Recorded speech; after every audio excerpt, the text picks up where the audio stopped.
Welcome to qnawire.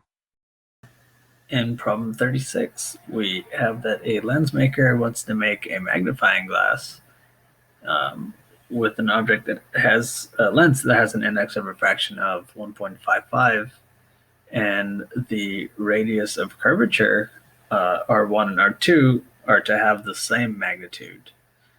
So let's go ahead and just call the magnitude of R1 and R2 R.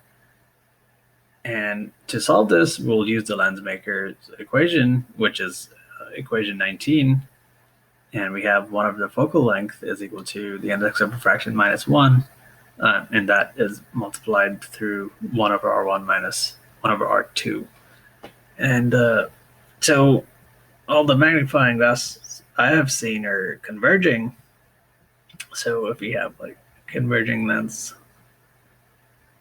that looks something like this, then where this is, let's call this R1, and let's call this one R2, by the sign convention determined in our textbook, this radius of curvature, R1, is positive, and the radius of curvature for R2 is negative. Okay, so using this idea, then we will have 1 over f, and the focal length of a converging lens is positive, is equal to n minus 1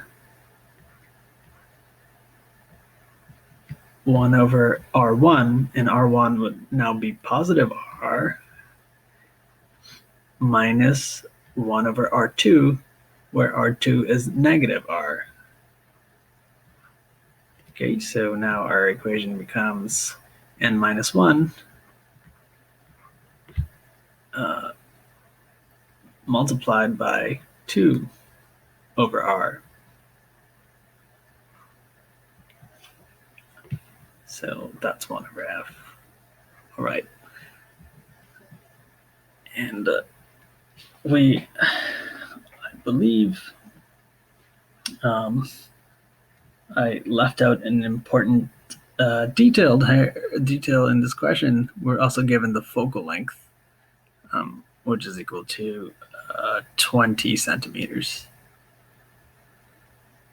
Yeah, apologize, but I forgot to put that in. Okay, so now we have the focal length, we have the index of refraction.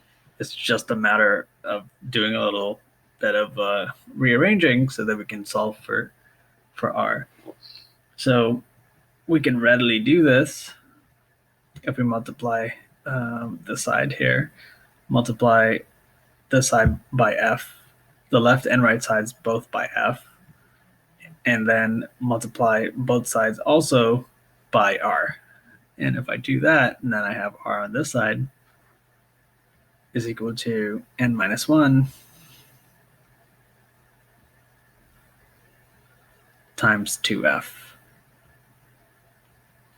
And if I just substitute the numbers that I have, so then I have 1.55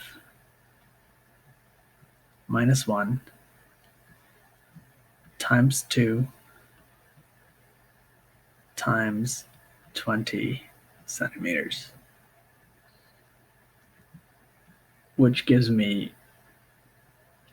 22 centimeters.